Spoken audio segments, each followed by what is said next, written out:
بسم الله الرحمن الرحيم. الحمد لله رب العالمين والعاقبة للمتقين والصلاة والسلام على سيد الأنبياء وخاتم النبيين وعلى آله وأصحابه أجمعين. أما بعد، أعوذ بالله من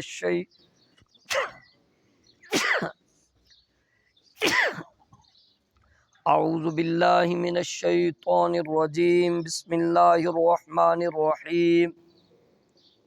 حضور سید دو عالم، نور مجسم، شفیع اعظم، رحمت دو عالم، سرکار مدینہ، سرور قلب و سینہ، سرور راحت و سینہ، معطر پسینہ، جناب احمد مجتبی محمد مصطفیٰ صلی اللہ علیہ وآلہ وسلم کا فرمان عالی ذی شان.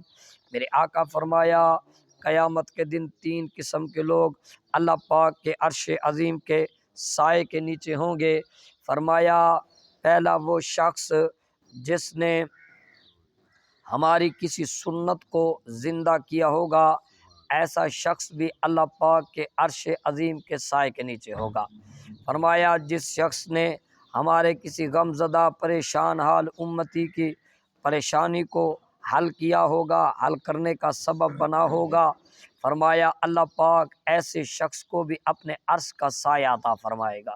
اور فرمایا تیسرا وہ خوش نصیب جس کی لب ہمارے درود پاک سے تر رہتے ہیں، ایسا خوش نصیب بھی اللہ پاک کے عرش عظیم کے سائے کے نیچے ہوگا. یقیناً میرے بھائیوں، میرے آقا دو عالم نور مجسم صلی اللہ علیہ وآلہ وسلم کا ایک ایک فرمان عزت نشان ہے. حصول برکت کے لیے محبت اور ذوق کے ساتھ، وجد اور شوق کے ساتھ کوئی لب خاموش نہیں رہے گا.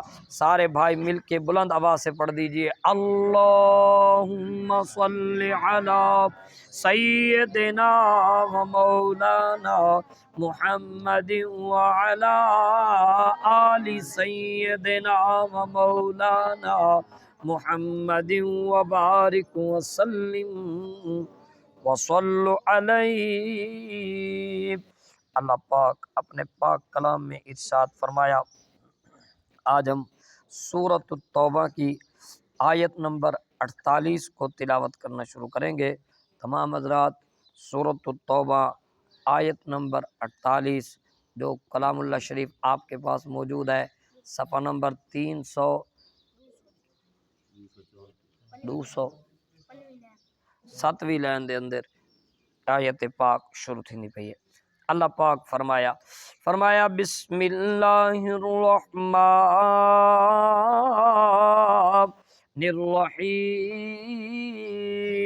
الرحیم.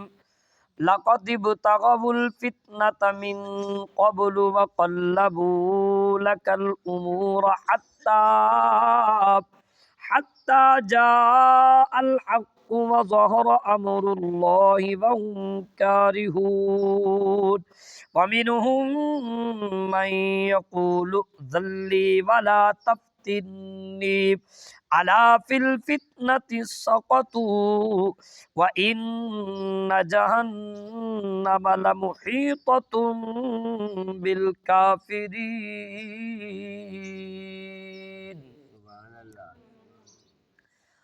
اللہ پاک فرمایا لقد البتہ تحقیق ابتغو انہوں نے کوشش کی، انہوں نے چاہا فتنے کی من قبل اس سے پہلے بھی، وقلبو اور الٹ پلٹ کی، اوپر نیچے کی، لکا اے حبیب آپ کے لیے، امور کاموں کو، اور کاموں کو انہوں نے کئی معاملات کیے اور تدبیریں کی الٹ پلٹ.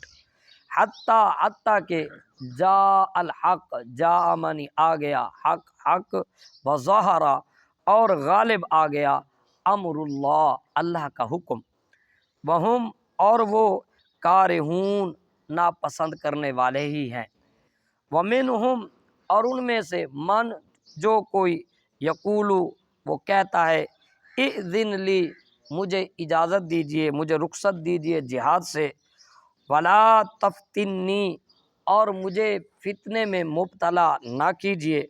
الا سنو سنو، فی الفتنۃ فتنے میں ساقطو وہ تو گھر چکے ہیں، وَإِنَّ اور بے شک جہنم جہنم جو ہے لمحیطۃ احاطہ کیے ہوئے ہے، گھیرا پائے ہوئے ہے، ڈالے ہوئے ہے بالکافرین کافروں کو۔ دو آیت بینہ تلاوت کرنے کا شرف حاصل کیا ہے۔ یہ آیات کا لفظی ترجمہ تھا، ابا محاورہ مانی اور مختصر سی تفسیر خدمت عرض کی جاتی ہے۔ تمام حضرات سنیں، اللہ کا نام لیجئے، کہیے سبحان اللہ، ذرا بلند آواز سے کہیے سبحان اللہ۔ کل کی آیت مطالعہ جو تلاوت کی تھی، اس آیت کا لب باللباب، کل کی آیت مطالعہ اور آج کی آیت مطالعہ کا جو موضوع بیان ہے وہ ایک ہی ہے۔ کل کی آیت مطالعہ میں اللہ تعالیٰ نے یہ خبر دی تھی کہ اگر منافق اے محبوب آپ کے ساتھ چل بھی پڑیں گے کسی معاملے میں، یا جنگ تبوک جو موضوع ہے اس صورت کا، اگر وہ چل بھی پڑے تو فرمایا اس سے زیادہ نہیں کہ وہ آپ کے اندر فساد کو زیادہ کریں گے، فساد پھیلائیں گے۔ وَلَعُودَعُوا خِلَالَكُمْ يَبْغُونَكُمُ الْفِتْنَةَ، اور فتنے کو پھیلانے کے لیے، فساد کو پھیلانے کے لیے وہ بڑی تیزی سے افواہیں پھیلائیں گے، یعنی مسلمانوں کے دلوں میں شکوک و شبہات پیدا کریں گے، لوگوں کو جو ہے دین سے دور کرنے کے لیے طرح طرح کی غلط تعویلیں بھی کریں گے۔ تو فرمایا وَفِيكُمْ سَمَّاعُونَ لَهُمْ، اور ان کے چغل خور بھی جو ہے وہ آپ کے درمیان پھر رہے ہیں، بظاہر مسلمانوں کا لبادہ اوڑھے ہوئے ہیں اور حقیقت میں وہ جو ہے یہودی ہیں اور آپ کے مخالف ہیں۔ وَفِيكُمْ سَمَّاعُونَ لَهُمْ، وہ آپ کے درمیان بس باتیں سننے والے ہیں۔ وَاللَّهُ عَلِيمٌ بِالظَّالِمِينَ، اور یہ بڑے ظالم ہیں اور ظالموں کو اللہ خوب جانتا ہے۔ لَقَدِ ابْتَغَوُا الْفِتْنَةَ، فرمایا اگر یہ آپ کے ساتھ چل بھی پڑے، اگر یہ لَقَدِ ابْتَغَوُا، انہوں نے پہلے بھی کوشش کی ہے فتنہ کی، من قبل، پہلے بھی اسی طرح کے یہ کام کر چکے ہیں۔ جیسے غزوہ بدر میں، غزوہ احد میں عین موقع کے اوپر جب جنگ سامنے تھی اور کافر سامنے تھے، تو اس وقت عبداللہ بن ابی نامی رئیس المنافقین، منافقوں کا سردار، 300 بندہ عین جنگ کے موقع پہ لے کے بھاگ گیا۔ اللہ اکبر کبیرہ۔ اسی طرح ہر موقع کے اوپر اس شخص نے جو ہے اپنے ہم نواؤں کے ساتھ مل کر مسلمانوں کا نقصان کرنے کی ہر کوشش کی۔ اب آپ ذرا دیکھ لیجئے منظرنامے کو کہ میرے آقا صلی اللہ علیہ وآلہ وسلم کی زندگی مبارکہ کتنی جد و جہد والی تھی، سرکار کی زندگی کتنی جد و جہد والی تھی۔ میرے آقا صلی اللہ علیہ وسلم نے بس اعلان نبوت جو کیا تو پھر کیا ہوا، مسلسل مخالفت اور حسد کا سامنا کرتے ہیں۔ اور یہ یاد رکھیں، اگر آپ حق پہ ہیں تو پھر آپ کے سر مصیبتیں سر رہیں گی، آپ مصیبتوں سے نہیں بچ سکتے۔ اگر آپ سچے ہیں، حق پہ ہیں اور حق کے ساتھ کھڑے ہیں تو مصیبتوں کا پھر سامنا کیجیے۔ کبھی گردن کٹا دی جائے گی، آپ کاٹ دی جائے گی، اور کبھی آپ کے بچوں کو رول دیا جائے گا، آپ کے لیے معاملے یکدم الٹ ہی رہیں گے۔ اللہ اکبر کبیرہ۔ بزرگوں نے، حضرت پیر میر علی شاہ صاحب کو ایک بزرگ نے دعا دی، انہوں نے کہا اللہ کرے تو محسود رہے۔ کسی نے کہا، بزرگ نے کہا تھا پیر میر علی شاہ صاحب کو، فرمایا اے میر علی اللہ کرے تو محسود رہے۔ اس نے کہا حضور، آپ نے فرمایا حضور میں محسود کیوں رہوں؟ محسود کا مطلب وہ ہے کہ جس کے حسد کرنے والے بہت ہو۔ تو انہوں نے کہا حضور میں ہر وقت محسود کیوں رہوں، میرے حاسد کیوں زیادہ ہوں؟ فرمایا جتنا بڑا حسد ہوگا اتنی بڑی عزت بھی ساتھ ملے گی، اتنا بڑا مقام بھی ساتھ رہے گا۔ اور دیکھیے کہ میرے آقا صلی اللہ علیہ وسلم کی ساری زندگی مطہرہ حسد سے بھری ہوئی ہے، کہاں کہاں آپ کے ساتھ حسد نہیں کیا گیا، کہاں کہاں آپ کی مخالفت نہیں کی گئی۔ لیکن یہ بھی یاد رکھیے اگر مصیبتیں آئی ہیں تو مقام بھی تو بڑے ہوئے ہیں نا، مقام بھی تو بڑی ہے۔ اس لیے علامہ اقبال نے کہا تھا نا، اس نے کہا تھا ان تند و تیز ہواؤں سے نہ گھبرا عقاب، یہ تو چلتی ہیں تجھے اونچا اڑانے کے لیے۔ یہ مصیبتیں آتی ہیں بندے کے ساتھ، یہ معاملات ہوتے ہیں تو بندہ پھر جھکے نہ، بکے نہ، ڈٹا رہے، اور بندہ جھوٹے کا ساتھ نہ دے، چغل خور کا ساتھی نہ بنے، اور چاپلوسی بھی نہ کرے۔ یہ بات بھی یاد رکھیے، چاپلوسی بھی نہ کرے۔ ہاں موقع کے مطابق اچھی بات کرنا جس سے معاملات حل ہوتے ہوں، یہ اور بات ہے، ورنہ جو طاقتور ہو اس کی چاپلوسی اور جو کمزور ہو اس کو رگڑا، ایسا نہیں۔ تو فرمایا حبیب لقد ابتغوا الفتنة من قبل، انہوں نے پہلے بھی اسی طرح کی تو چالیں چلی ہیں، وقلبوا لك الامور، ایک چال چلتے تھے وہ ناکام ہو جاتی تھی، پھر دوسری چال چل دیتے تھے، پھر تیسری چل دیتے تھے، یعنی مسلسل یہ چالوں میں رہے۔ ومکروا ومکر اللہ، فرمایا انہوں نے مکر کیے، چالیں چلیں، اللہ نے اپنے رحمت سے تدبیریں کی۔ انہوں نے سرکار صلی اللہ علیہ وسلم کے قتل کے پورے منصوبے بنائے، ہر طرح سے منصوبے بنائے، اکٹھے بھی ہوئے، لیکن اللہ تعالیٰ عین موقع پہ ان کے منصوبوں کو خاک میں ملاتا رہا، چاہے وہ مکہ میں رہنے والے تھے، چاہے وہ مدینہ میں رہنے والے تھے۔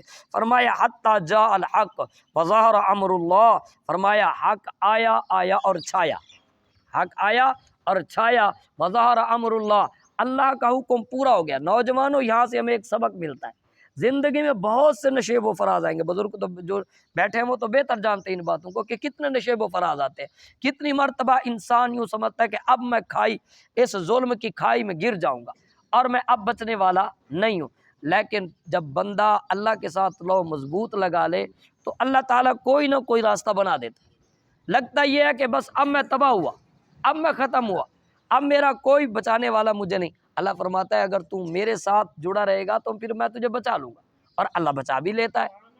توجہ کہنی سی تاری، اللہ اکبر۔ فرمایا وظہر امر اللہ، اور فرمایا اللہ نے اپنے دین کو غالب کر کے دکھا دیا، کہاں دو چار تھے اور کہاں یہ ہزاروں کی تعداد ہو گئی، لاکھوں کی تعداد میں آ گئے۔ وہم کارہون، یہ تو یوں ہی ناپسند کرتے رہیں گے، یوں ہی جلتے رہیں گے۔ وہ کسی نے کہا تھا نا، اس نے کہا جلنے والے جلتے رہیں گے، ہم تو یوں ہی محبت کرتے رہیں گے۔ یہ یوں ہی جلتے رہے اور جلتے جلتے جہنم کی آگ میں جا گرے، لیکن میرے آقا صلی اللہ علیہ وسلم سے ان کے غلاموں کو جدا نہ کر سکے۔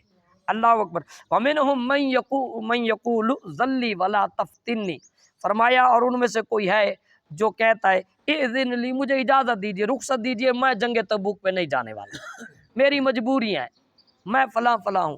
یہ آیت مطالعہ ایک شخص تھا جس کا نام تھا جد بن قیس، وہ امیر آدمی تھا، تو رسول اللہ صلی اللہ علیہ وسلم نے جد بن قیس کو کہا، فرمایا اے جد کیا خیال ہے، بولو ابو الاسفر کی لوگوں کے بارے میں تمہارا کیا خیال ہے؟ بولو ابو الاسفر تبوک کے لوگوں کو کہا جاتا، رومیوں کو کہا جاتا تھا، توجہ رکھیے گا۔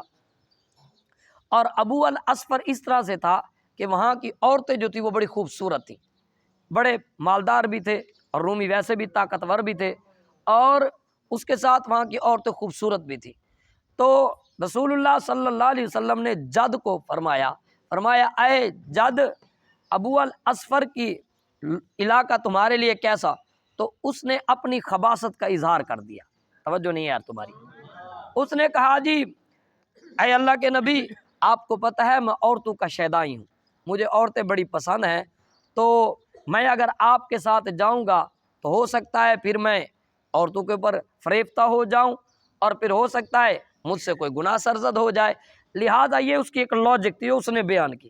بظاہر اس کی یہ لاجک لگتی بھی ہے بھائی ٹھیک ہے، یہ کہہ رہا ہے، ایک بات کہہ رہا ہے نا، تو لیکن حقیقت میں وہ ٹھیک نہ تھی، کیونکہ حکم دینے والا جو لے کر جا رہا تھا تو حفاظت بھی اسی کے ذمہ تھی۔ ہاں، بات کو سمجھنے کی بات تھی۔ اس نے کہا نہیں جی مجھے نہ لے جائے، میں نہیں جاتا۔ اب ادھر اس نے سرکار صلی اللہ علیہ وسلم کے سامنے یوں بے ادبی کی زبان استعمال کی تو اللہ تعالیٰ نے قرآن نازل کیا۔ اس سے پتہ چلتا ہے پڑھ کے تو ویک جڑا مرضی سپارہ، قسم خدا دی سانو سب نالو پیارا سرکار صلی اللہ علیہ وسلم کی تھوڑی سی گستاخی بھی اللہ برداشت نہیں فرماتا۔ فرمایا وَمِنْهُمْ مَنْ يَقُولُ ذَلِّ وَلَا تَفْتِنِّي، فرمایا لوگوں میں سے وہ بندہ جو کہتا تھا مجھے اجازت اِذْنِ لِي، مجھے اجازت دے دیجیے، وَلَا تَفْتِنِّي، اور خود سے کہنے لگا کہ مجھے فتنے میں نہ ڈالیے۔ اللہ پاک نے فرمایا الا، سنو، اس نے اس سے بھی بڑا جرم کر لیا ہے۔ یہ تو ایک فتنے سے ڈرتا تھا نا، اب جو فتنوں میں پھنسے گا وہ کہ ایک تو اس نے اللہ تعالیٰ کے حکم کی پامالی کی، نافرمانی کی، مسلمانوں کی دل آزاری کی، اور جمعیت مسلم کو چھوڑ دیا۔ مسلمان جا رہے تھے، یہ اپنے آپ کو مسلمان کہتا تھا تو یہ نہیں گیا۔ اس نے کتنے بڑے بڑے جرم کر لیے۔ الا فی الفتنۃ سقطوا، یہ صرف فتنوں کے ساتھ جڑا نہیں، فتنوں میں گھر گیا ہے۔ اب تو فتنے اس پہ آئیں گے وَإِنَّ جَهَنَّمَ لَمُحِيطَةٌ بِالْكَافِرِينَ، اور فرمایا جہنم تو کافروں کا احاطہ کیے ہوئے ہے۔ اللہ تعالیٰ کی پاک بارگاہ میں دعا ہے مولا کریم ہمیں ان آیات کے فیوز عطا فرمائے۔ تمام حضرات ایک مرتبہ